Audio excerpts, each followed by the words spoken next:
এই বাংলাদেশে যত শিক্ষার্থী আছে কেন তাদের পড়তে ইচ্ছা করতেছে না, এটার রিজনটা আমি যদি বলি, ফর এক্সাম্পল ওই যে তুমি যখন রিলস দেখা স্টার্ট করো, তোমার মনে চায় কি, তোমার ভিতরে কিন্তু একটা আকাঙ্ক্ষা থাকে যে না পরের রিলসটা দেখো, পরেরটা কি হবে, পরেরটা কি হবে, মানে এটা করতে করতে করতে করতে এখন জিনিসটা তোমার ভিতরে একটা অভ্যাস হয়ে গেছে। এখন তুমি যদি রিলস না দেখো ফেসবুক, ইউটিউবে, টিকটকে, তাহলে সেক্ষেত্রে কিন্তু তোমার মন ভরতেছে না।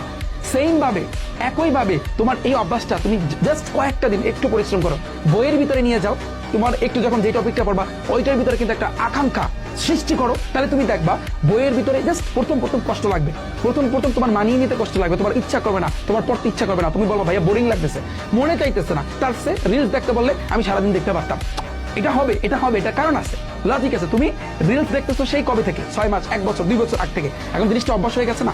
কিন্তু ওই পড়াটা জাস্ট একটু কষ্ট হবে প্রথমবার, প্রথম একটু অভ্যাস করো, একটু পড়ার চেষ্টা করো, একটু টাইম দাও। আজকে 1 ঘন্টা টাইম দিলে কালকে 1.5 ঘন্টা, কালকে 1.5 ঘন্টা টাইম দিলে পরশু দিনটা 2 ঘন্টা, পরশু 2 ঘন্টা টাইম দিলে তারপরে হচ্ছে কি তুমি আড়াই ঘন্টা বা 3 ঘন্টা এভাবে পড়তে পারবা।